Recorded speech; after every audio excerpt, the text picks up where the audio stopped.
cemented yourself as one of the elite MCs in hip-hop, it's kind of hard for someone to have a large comeback after a 6-year hiatus, but Nas seems to make that ever so seamless with this brand new album he's released with Kanye West's production.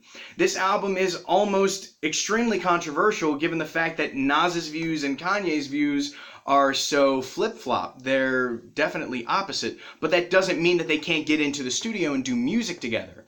Now, this shows a lot of connection given the fact that Kanye did the same exact thing with T.I. on Ye vs. the People. But regardless, Nas came into this record and blew everything away. He's making statements with this music, and this is not just music you can listen to in the car on the ride somewhere. This is a music that you can listen to when you want to learn something. This is something that you need to listen to in order to inform yourself on current situations or what it's like to grow up in a poverty-stricken area or just growing up black. It's very difficult for some people. It's very difficult for a lot of people. I don't know what that's like. I know a few friends of mine that have grown up in poverty-stricken areas, some of them even very murderous given the fact that some of them have lived in Baltimore. And it's a very difficult task just to go to your own house on a daily basis. Nevertheless, Nas starts off this album with a song called Not for the Radio, and I have no idea what Kanye was listening to inspire him to grab the sample for this song, but I want him to keep listening and doing whatever it is he did. This song is utterly amazing. The beat for it is unlike anything I've ever heard. The opera sample and the fact that there's an orchestral presence makes it mind-boggling and almost as if we have the old Kanye back.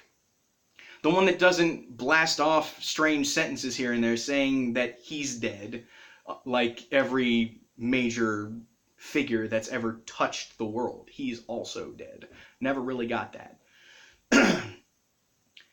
Diddy is on this song as well, but he's just doing ad-libs, and he did the same exact thing on Nipsey Hussle's album on the song Young Word I Can't Say Because I'm White.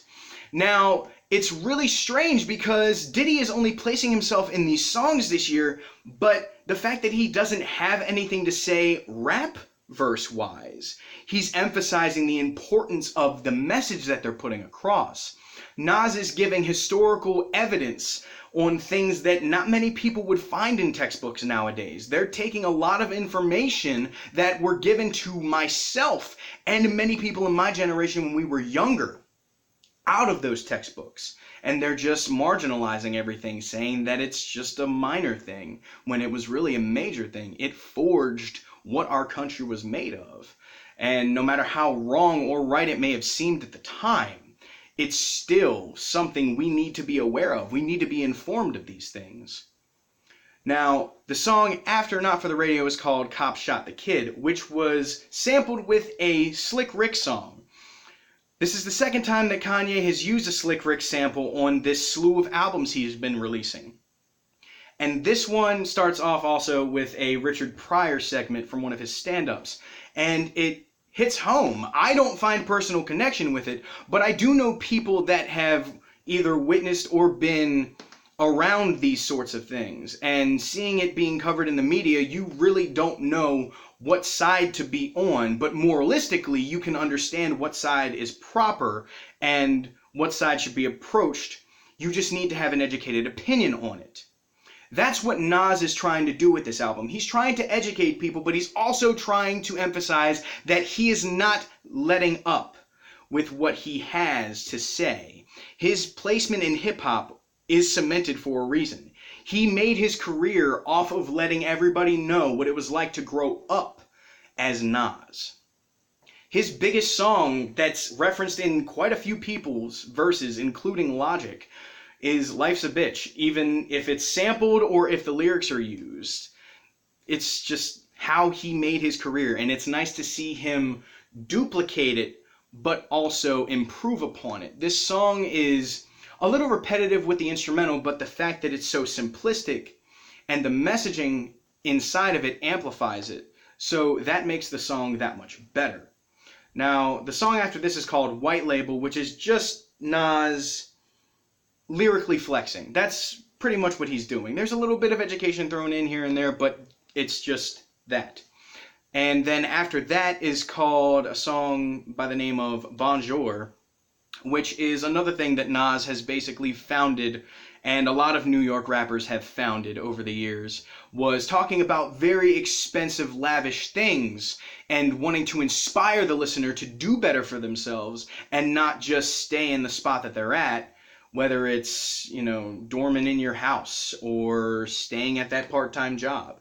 Nas is always about wanting to improve his listeners and make them better. Maybe that's why J. Cole is so inspirational now, even when he was undiscovered and even when he became discovered, so on and so forth. Maybe that's why Nas had such a large impact on J. Cole and why J. Cole has a large impact on the public now.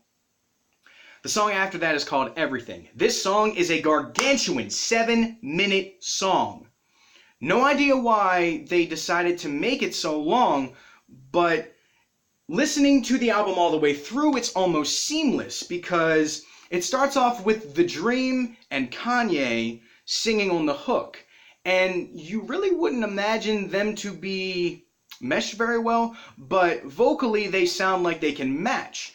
And the strange thing about it is it's all about what Nas came up wanting a mansion and then feeling as if it were haunted by rich white elders. And then after that, finding out after all these years that maybe it's not the money that I feel brings me inspiration anymore. Maybe it's the simplicity and what brought me such fire and gumption in the first place. Maybe I need to not look and put off the image of that I have this much money. Maybe I need to simplify things a little bit. So he stated that he started taking cab rides and doing less extravagant things so he could become more inspired. Maybe that's why he took a 6-year hiatus. Maybe that's why it's been so long since we've heard much from him. And if that's what got him back into this zone, I would highly recommend that he stay in it. Now, will he listen to one single fan? No. But will he listen to an onslaught of fans that people have either just found out about his music or fans that have been his for years, saying that he needs to keep going in this direction? Life is Good came out in 2012 and not a lot of people talked about it. It wasn't really that much of a positive feedback on it. But this album, this one is making a statement, and this is what Nas's career was founded off of. I hate to keep mentioning that, but it's just the truth. Now, the last song I want to cover is called Adam and Eve. And the basis of this song is the back and forth of what it was like for, I'm willing to imagine, a younger Nas, because it's talking about gaining the fame and then working with your mental, trying to overcome the sin that is in the process, hence the biblical imagery that's in the song. Now, I don't know what possessed Nas to go after a singer like The Dream. He's the main person that's featured on this album outside of Tony Williams and Kanye, but it fits. I never thought I would hear The Dream and Nas on a song together that actually worked properly, but it does, and it brings the message home.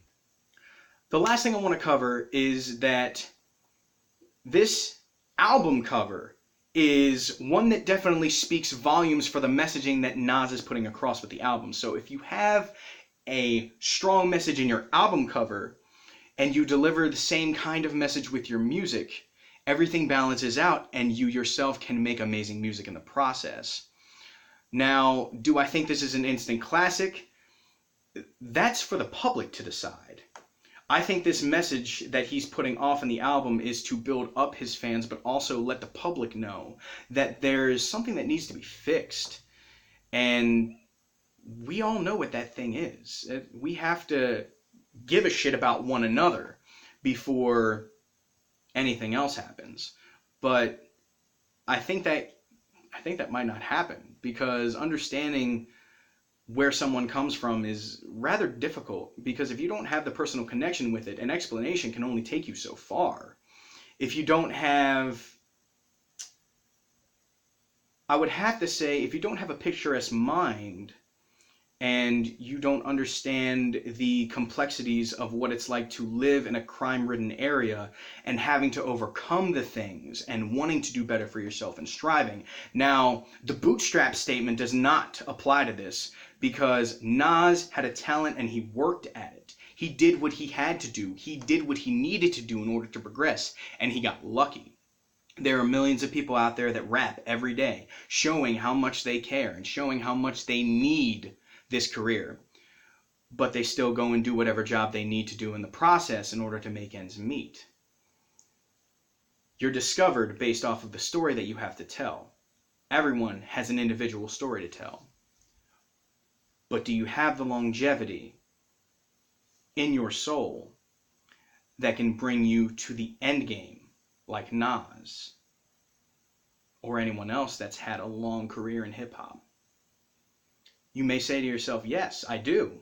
That may be true. You may be discovered by somebody tomorrow. We never know. Don't let your situation take away from the fact that you want to talk on something in order to get out of it mentally, whatever. I don't know a single thing about the issues of living in the city. I've only heard about them through other people that I know.